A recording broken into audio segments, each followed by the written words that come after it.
Nostalgia trips never hurt anyone, so I decided to try this boomer shooter more than 20 years after its release. And after doing so, I can say that Soldier of Fortune is a blast from the past. Kinda. Sort of. Beautiful introduction there, goddammit. Well, let's take a look. This game should be familiar to those that were alive back in the 90s, but I won't blame the younger viewers if they have no idea what I'm talking about, considering just how awful some of the later games were. So, in short, Soldier of Fortune is an FPS launched in 2000 by Raven Software back when they were launching tons of interesting games and before they turned into a Call of Duty support studio. Nope, I'm not sad about it. What we could loosely refer to as the premise of the game is that you play as John Mullins, a rugged mercenary who works for a private military contractor called The Shop for various missions. You'll see what I mean by loosely a bit later. Well, it may come as a shock for many that the premise isn't actually what made the game memorable. In fact, the star of the show is the game's very gory violence, and in particular the horrible way you can maim your opponents. Do enough damage to a bad guy and you can blow off his legs, head, or anything in between. And this feature clearly had a lot of attention paid to it, judging by how complex it is for something that came out in 2000. Running around blowing big chunks out of enemies makes for a macabre spectacle, and the constant screaming doesn't help either if you're faint of heart. They're actually way more gruesome than what I remember and sound closer to the stuff you can hear in Red Orchestra.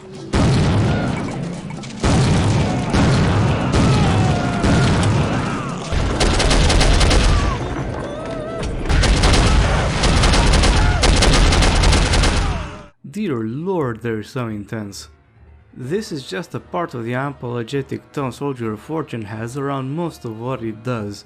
The dedication is so big that you don't even have to start playing the game in order to be aware of it. I mean, just listen to what the original CD autorun sounds like.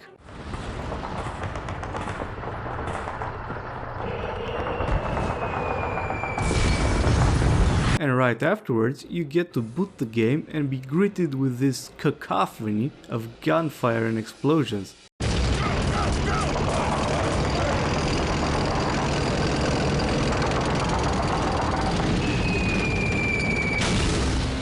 It's pretty obvious what Raven has been going for, and it just doesn't jive with me. Now, don't get me wrong, I really love balls to the walls action flicks of the era. And I don't mind the hyper-violence either, but Soldier of Fortune makes a big mistake. It takes itself way too seriously with little to show for and falls flat in its fates because of how dumb and boring the story is. I mean, the protagonist is less of a character and more of a running and gunning stereotype with mustache, and the only thing he has to say are absolute dry replies that elicit no reaction from me. Doesn't sound like you have a choice, Captain. The organization you work for seems very amateurish at best, considering they say stuff like this. If you find yourself running low on ammo in your clip.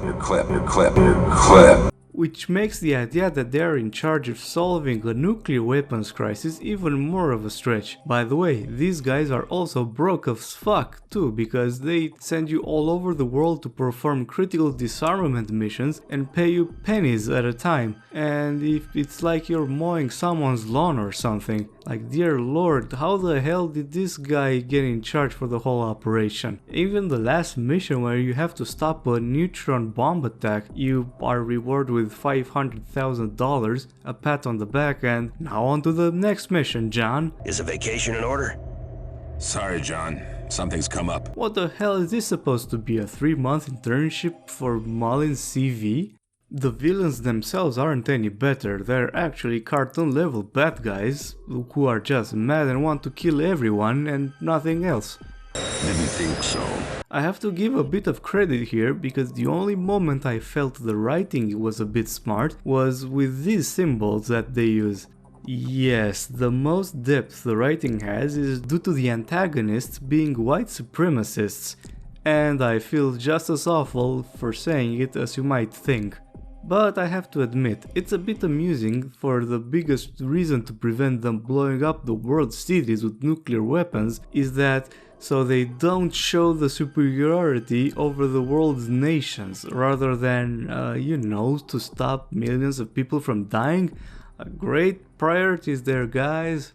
But not all is bad, in fact, because the shooting, for example, is actually quite decent. Though don't expect something like Counter-Strike with spray patterns and tight gunplay, this isn't the game for it. What you do have is a fairly satisfactory shooting alongside decent movement. Not all guns are created equal, of course. I personally ended up using the same guns as much as possible, especially since some of them, like the Silence SMG, are quite terrible.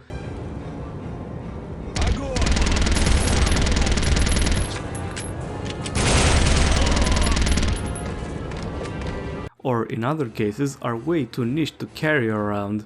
And you can technically lean left and right, but I rarely use that feature, to be quite frank.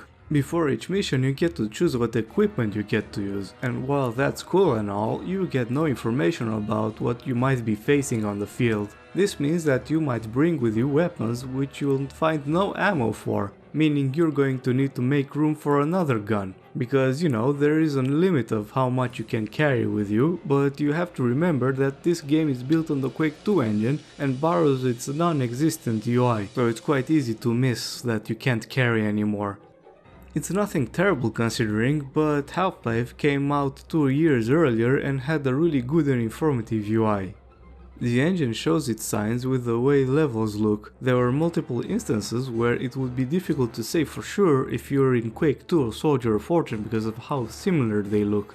But I have to say that later in the game the exteriors look surprisingly good. They really did avoid making them look like interiors with different texture for ceilings. But unfortunately the level design itself is nothing to tell your grandkids. You'll run around in plenty of mazes, and I do mean it, so much so that I ended up running in circles more than once not knowing where I should go, something that doesn't usually happen to me in most games. The most ridiculous instance is one in the later levels. I've roamed around like an idiot for a long time only to poke around literally in the corner of this courtyard in order to be in the only angle where the path was visible. This isn't the only unenjoyable thing about the levels. For one, there is next to no exploration elements and no super useful or interesting secrets to search for, which is kind of a shame. But what irritates more is the way enemies are positioned and spawned. The devs really love making them randomly pop right behind you in a way that's very annoying at first and very predictable later on. But unlike Quake 2 or Doom 3, which abused this as well, in here all enemies are hit scan.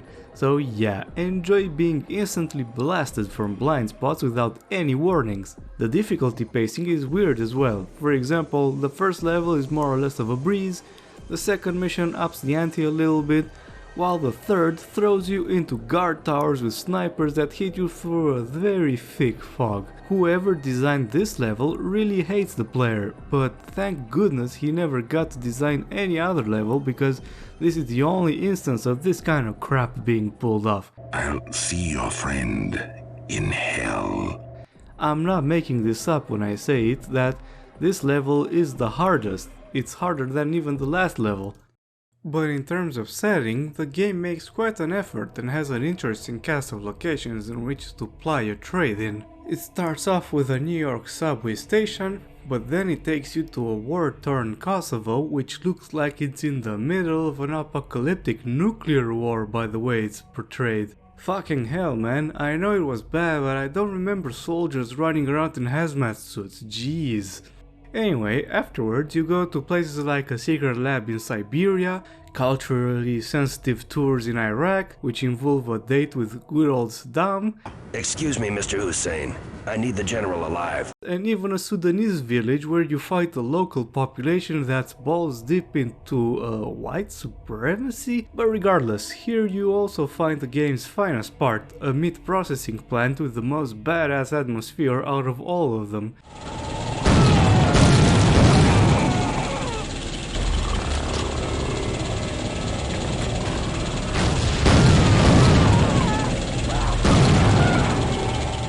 It's actually a bit of a shame that Raven didn't try to do more of this because it works really well. And now you also heard the terrible sound mixing the game has. There are plenty of guns that blow your eardrums just as much as they make minced meat out of your enemies. Now I'm aware this is coming as quite a negative review, and to be honest I can't say I enjoyed the game as much as I'd hoped for.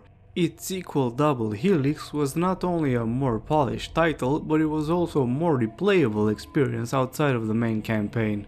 It's a shame I'm saying this because at the time of its release Soldier of Fortune was an above average title in a sea of wannabe Quake killers, but now it looks very dated in many aspects. But should you play this game? Unless your nostalgia for it is so big that you're willing to pay $10 for its full price, I don't think so.